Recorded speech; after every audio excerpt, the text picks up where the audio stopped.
Sergeant William Donovan had traded the blistering sands of Fallujah for the freezing concrete of Portland, his only ally, a scruffy terrier named Barnaby.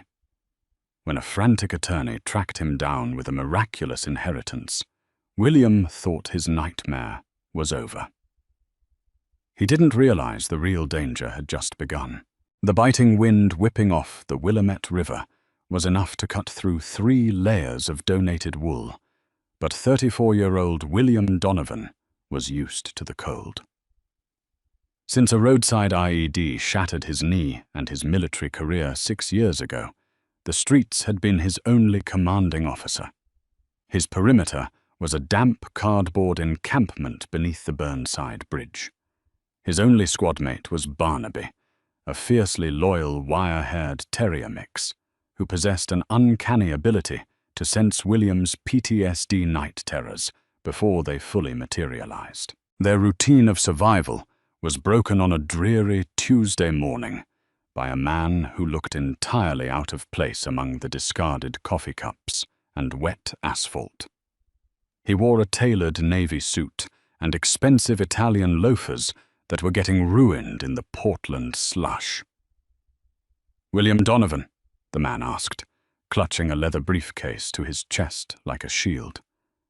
"Sergeant William Donovan?" William didn't stand. He kept a protective hand on Barnaby's collar. "Who's asking?" "My name is Harrison Finch. I'm an attorney with Finch, Abernathy, and Cole," the man said, pulling a crisp, watermarked envelope from his pocket. "I've been looking for you for 3 months. It's regarding the estate of your great-uncle, Edward Higgins." William frowned. Edward Higgins was a ghost in the Donovan family, a paranoid recluse who had retreated to the Midwest decades ago. William hadn't heard that name since he was a child. "He passed away in November," Finch continued, his breath pluming in the freezing air. "And much to the surprise of everyone involved, he left his entire estate to you. Specifically, a lakefront property in Oak Haven, Minnesota. You're a homeowner now, Sergeant." For a fleeting, desperate moment, William felt a surge of pure salvation. A house, walls, a roof to keep the rain off Barnaby. Finch handed him a one-way Greyhound ticket to Minnesota, the deed to the property, and a set of rusted brass keys. It felt like a lottery ticket. It felt like a second chance at life. 3 days later, William and Barnaby stepped off a bus into the brutal, biting chill of rural Minnesota. They hitched a ride with a local farmer in a beat-up Ford pickup, driving miles down winding, unpaved logging roads until the driver pointed toward a heavily wooded peninsula jutting into the slate-gray waters of Blackwater Lake. "That's the Higgins place," the farmer said, giving William a look laced with profound pity. "Good luck, son. You're going to need it." When William finally laid eyes on his inheritance, the illusion of salvation shattered instantly. The lakefront property was a rotting, dilapidated nightmare. The roof sagged heavily under the weight of accumulated snow and dead pine needles. Half the windows were shattered, boarded up with splintering plywood. The front porch had collapsed on one side, and the siding was black with years of untreated rot and mildew. It wasn't a home. It was a wooden corpse slowly decaying into the mud. Pushing the rusted front door open, William was hit by the suffocating stench of mildew, raccoon droppings, and stagnant water. The interior was completely trashed. Overturned furniture, shredded mattresses, and decades of hoarded junk piled waist-high in the living room. William slumped against the doorframe, sliding down until he hit the dusty floorboards. He buried his face in his hands. He had spent his last $20 on dog food and a hot coffee during the bus ride. He had nothing.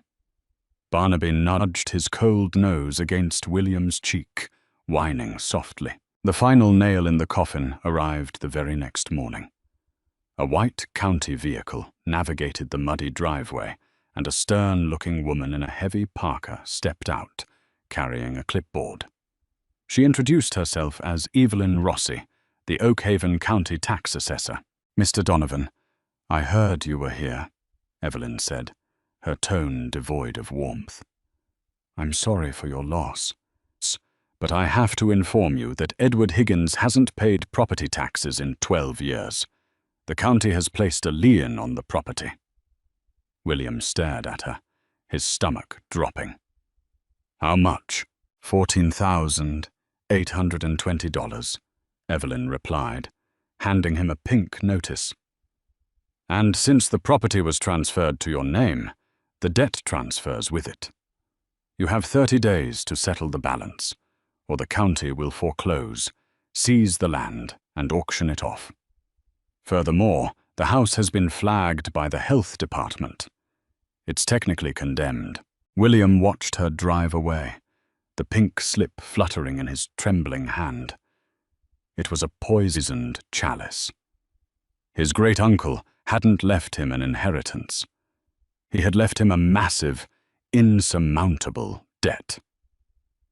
He was trapped in a freezing, rotting shell of a house, hundreds of miles from the familiar streets of Portland, with 30 days before he was homeless again. For the first 2 weeks, survival was an agonizing, minute-by-minute battle. William used his military survival training just to keep them from freezing to death. He spent his days chopping dead wood with a rusted axe he found in the collapsed shed, keeping a small fire burning in the home's soot-choked stone fireplace. They slept on a salvaged, slightly damp mattress, dragged directly in front of the hearth, huddled together for body heat.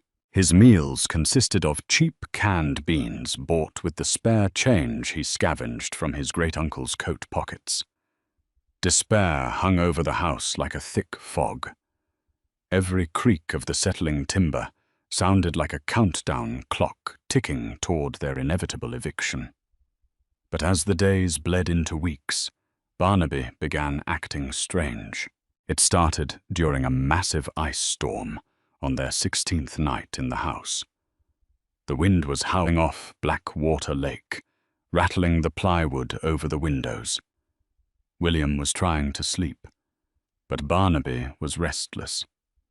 The terrier kept pacing the length of the living room, his nose pressed hard to the rotting oak floorboards. "Settle down, buddy," William muttered, pulling a moth-eaten blanket tighter around his shoulders. Barnaby ignored him. He trotted over to a specific corner of the room, a dark alcove beneath a grand, sweeping staircase that led to the dilapidated second floor. The dog began to scratch frantically at the wood. It wasn't just a casual dig. It was a frantic, desperate excavation. Barnaby's claws tore into the soft, water-damaged oak, his whining escalating into sharp, distressed barks. William dragged himself up, grabbing his heavy Maglite flashlight. He limped over to the alcove, expecting to find a nest of field mice or a raccoon hiding beneath the floor.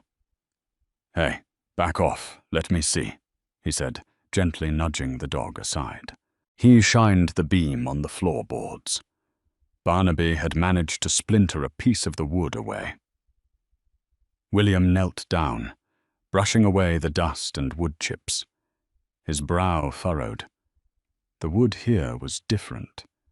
The rest of the house was built with wide plank pine, but this specific 3x3 square was made of dense, heavy mahogany, intentionally stained to match the surrounding rot. Running his calloused fingers along the edges, William felt a slight draft of freezing air blowing upward from beneath the floor. His heart skipped a beat. A basement? The county blueprints Evelyn Rossi had shown him explicitly stated the house was built on a solid concrete slab because of the high water table near the lake. There wasn't supposed to be anything underneath them. Driven by a sudden, inexplicable surge of adrenaline, William fetched a heavy steel crowbar from the kitchen debris. He wedged the curved end into the seam of the mahogany boards and threw his weight against it. His bad knee screamed in protest, but he gritted his teeth and pushed. With a loud, protesting shriek of rusted iron and snapping wood, the square panel popped upward. William tossed the panel aside and aimed his flashlight into the dark void. It wasn't just a hole in the dirt. It was a square shaft lined with thick, poured concrete. Bolted to the side of the concrete was a heavy industrial steel ladder leading down into absolute darkness. Barnaby sat at the edge of the hole, perfectly still now, staring into the abyss. William took a deep breath, the cold air stinging his lungs. The air wafting up from the hole didn't smell like dirt or mildew. It smelled metallic, sterile, and faintly of ozone. Slipping the heavy maglite into his coat pocket and gripping the crowbar tightly in his right hand, he began his descent.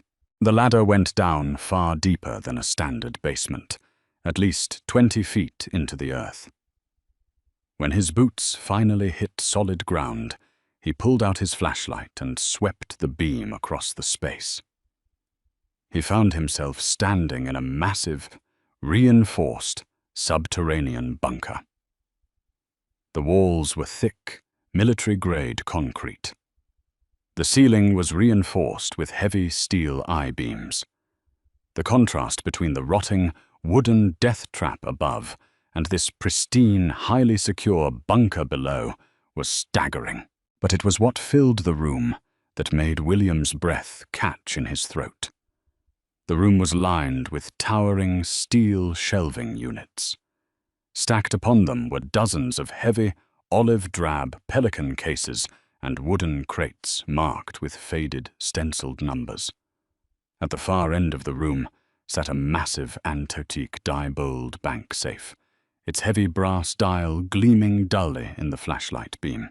William approached the nearest wooden crate. The lid was secured with heavy iron latches, but the wood had warped slightly with age. He used the crowbar to pry the lid loose. The wood splintered and the top fell away. Inside, wrapped carefully in layers of waterproof oilcloth, were stacks of perfectly preserved, crisp paper. William pulled a stack out and peeled back the cloth. His eyes widened in disbelief. They were United States Treasury bonds, Series EE and I bonds, entirely unregistered, bundled in stacks of $50,000. He dropped the stack, his hands shaking, and moved to a pelican case. He popped the latches. Inside, nestled in custom-cut foam, were rows of pure, heavy gold bullion, stamped with the insignia of a Swiss bank that had collapsed in the late 1980s. "What the hell were you involved in, Uncle Edward?" William whispered to the empty bunker. His great-uncle wasn't just a paranoid recluse. He was hiding something massive. A fortune that could buy the town of Oakhaven 10 times over. But as William stared at the gold, his military instincts suddenly flared. The hairs on the back of his neck stood up. He noticed something he had missed in his initial shock. The thick layer of dust on the concrete floor wasn't undisturbed. There were boot prints, fresh ones. Large, heavy treads that didn't match his own boots, leading directly from the ladder to the die-bowled safe. Someone else knew about this room. Someone had been down here recently. Suddenly, Barnaby's frantic barking echoed down the concrete shaft from the house above. It wasn't his usual bark. It was his aggressive, defensive, warning growl. William killed the flashlight instantly, plunging the bunker into pitch blackness. Above him, over the howling of the ice storm outside, he heard the unmistakable sound of the heavy wooden front door of the lake house being kicked violently off its hinges. Heavy footsteps thudded across the rotting floorboards, directly above his head. He tightened his grip on the steel crowbar, the reality of his inheritance crashing down upon him. He hadn't just inherited a fortune. He had inherited his uncle's deadly secrets, and whoever was looking for them had just arrived. The darkness of the subterranean bunker was absolute, pressing against William like a physical weight. Every breath he took was measured, silent, drawing on years of combat conditioning that the streets of Portland had merely suppressed, not erased. He stood frozen beside the massive Diebold safe, his knuckles white around the cold iron shaft of the crowbar. Above him, the violent symphony of home invasion continued. Heavy boots splintered the rotting floorboards. William could hear muffled voices shouting commands, their tones sharp, aggressive, and highly organized. These were not local teenagers looking for a place to drink. These were professionals. "Check the perimeter. Find the dog," a gruff voice echoed down the concrete shaft. Barnaby's furious barking suddenly shifted into a sharp yelp, followed by a sickening thud. The silence that followed tore at William's heart. Uncontrollable rage, hot and blinding, flared in his chest, but he forced it down. Panic was a luxury he could not afford. He needed to be a ghost. A bright beam of light suddenly pierced the gloom of the shaft. One of the intruders had found the open trapdoor. "Bingo! We have a breach," a second voice called out. "Ladder leading down. Looks deep. Drop a chem light." A neon green glow stick tumbled down the shaft, bouncing off the steel rungs of the ladder before hitting the concrete floor with a plastic clatter. The eerie emerald light bathed the center of the bunker, casting long, distorted shadows across the stacked pelican cases and wooden crates. William remained concealed in the pitch-black corner behind the towering steel shelving units, perfectly still, slowing his heart rate. "I'm going down," the first voice announced. "Keep your rifles trained on the hatch. If anything moves down there, light it up." The metallic groan of the ladder echoed as heavy boots began to descend. William tracked the sound, visualizing the man's position. 15 feet, 10 feet, 5 feet. As the intruder's boots touched the concrete floor, the beam of a tactical flashlight swept across the room, illuminating the gold bullion William had left exposed. "Holy Mother of..." the intruder whispered, momentarily paralyzed by the sheer magnitude of the wealth. It was the only opening William needed. Exploding from the shadows, William swung the heavy steel crowbar not at the man's head, but at his right kneecap. The sickening crack of bone was masked by a horrific scream. As the man buckled, dropping his flashlight and a suppressed tactical shotgun, William lunged forward, wrapping his forearm around the intruder's neck in a textbook chokehold, dragging him backward into the darkness. "Hold your fire! Hold your fire!"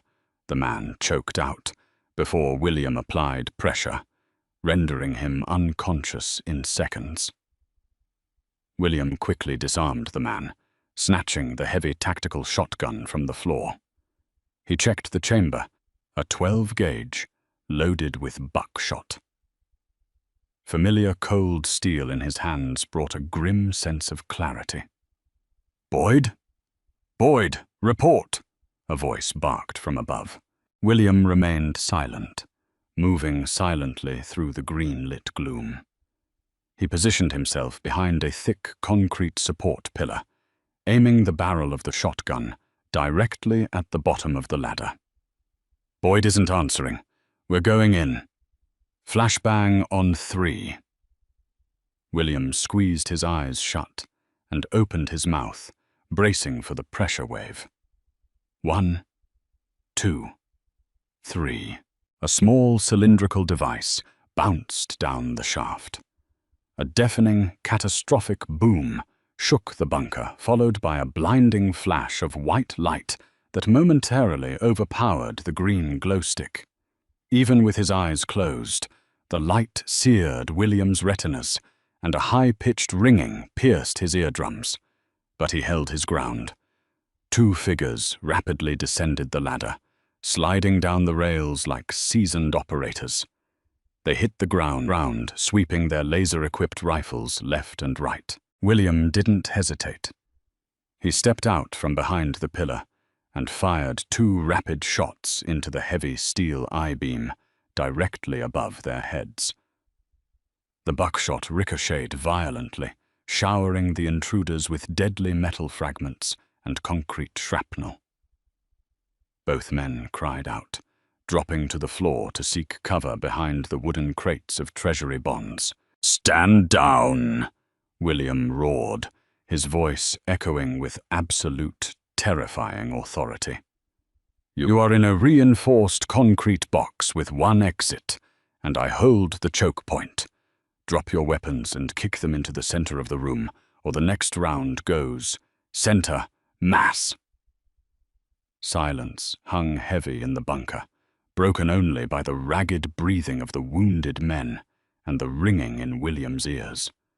He racked the shotgun loudly, the mechanical clack-clack serving as a final warning. Slowly, 2 black rifles slid across the concrete floor into the green light. "Hands on your head. Move into the light," William commanded. 2 men, dressed in unmarked black tactical gear, crawled out from behind the crates. They looked battered, bleeding from minor shrapnel wounds, their eyes wide with shock. They hadn't expected a homeless man to fight like a Tier 1 operator. "Who sent you?" William demanded, keeping the shotgun leveled at their chests. The taller of the 2 sneered, blood dripping from his chin. "You have no idea what you've stumbled into, Donovan. Edward Higgins was a thief. That gold belongs to the Chicago Syndicate. They've been looking for him since 1978. Now they know where it is, and they know who you are. You're a dead man." "I've been dead for 6 years," William replied coldly. "I'm used to it." Suddenly, a weak, familiar whine echoed down the shaft. Barnaby. William's heart leaped. The dog was alive. But his momentary distraction was all the opening the cartel operatives needed. The taller man lunged toward his boot, drawing a concealed combat knife. William didn't flinch. He pulled the trigger. The blast caught the man in the shoulder, spinning him violently into the steel shelving unit. The massive rack, unstable and loaded with thousands of pounds of bullion, groaned dangerously under the impact. "Don't move," William warned the second man, who was now trembling with fear. "Take off your belts. Zip-tie each other to the ladder rungs."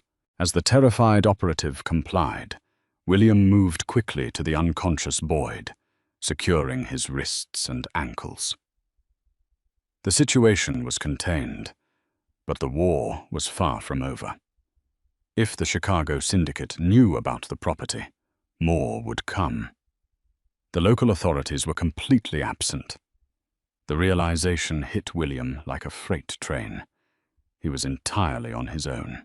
He searched Boyd's tactical vest and found a satellite phone.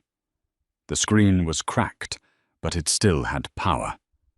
He dialed 911, hoping the signal would penetrate the concrete. "Oak Haven County Emergency Services," a dispatcher answered.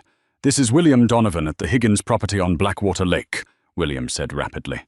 "I have 3 armed intruders secured. Shots fired. I need state police immediately. Do not send local deputies. Repeat, state police only. Mr. Donovan, we are routing your call to Sheriff Langdon." "No!" William shouted, but the line went dead. He stared at the phone. Why would the dispatcher immediately route a violent home invasion call to the sheriff instead of dispatching units?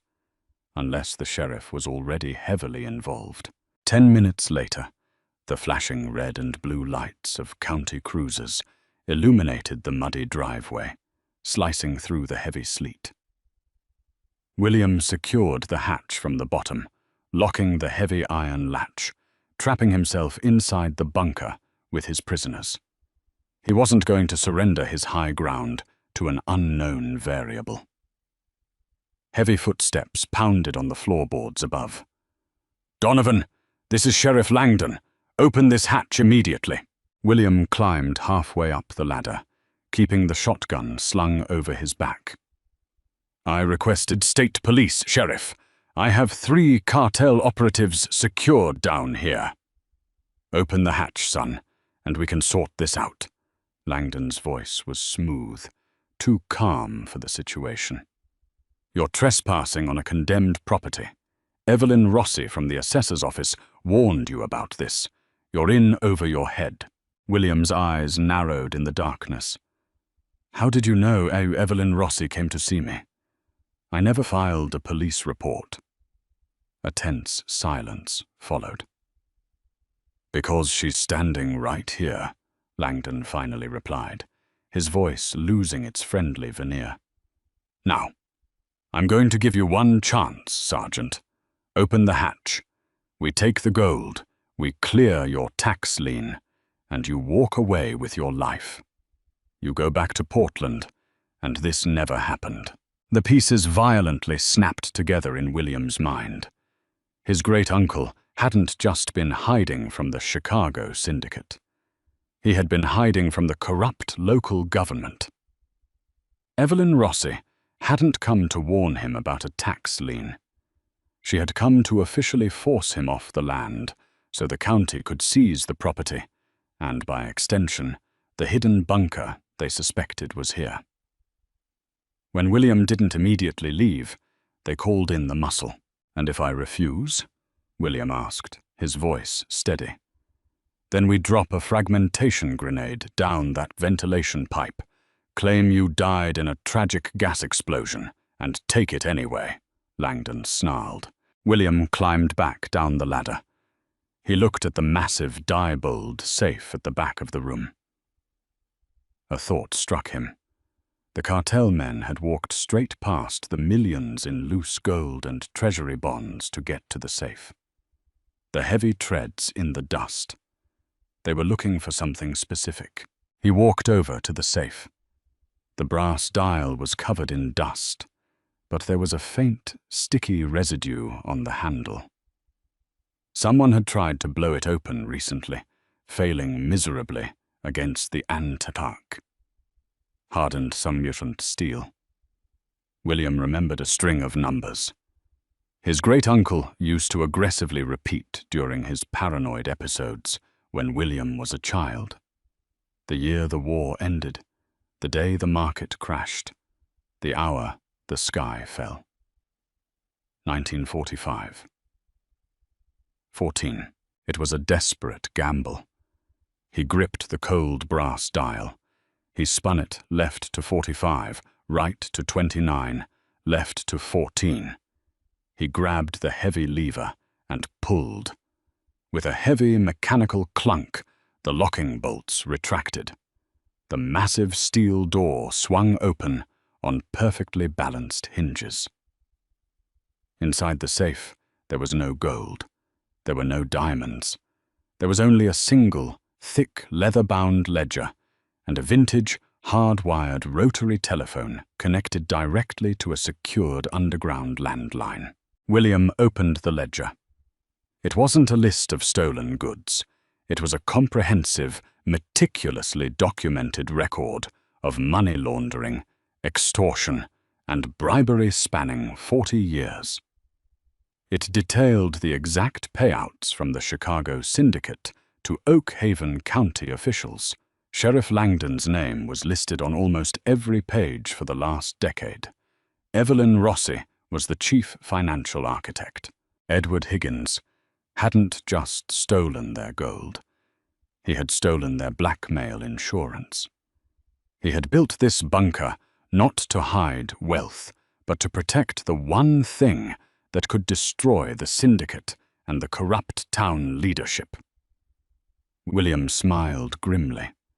He picked up the heavy receiver of the rotary phone. He didn't dial 911. He dialed the direct number for the FBI field office in Minneapolis, reciting the emergency code he had memorized during his military intelligence training.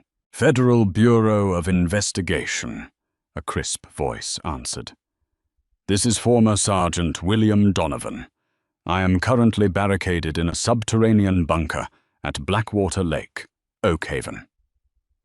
I have in my possession 40 years of documented financial extortion, linking the Chicago syndicate to the current Oak Haven County Sheriff and tax assessor.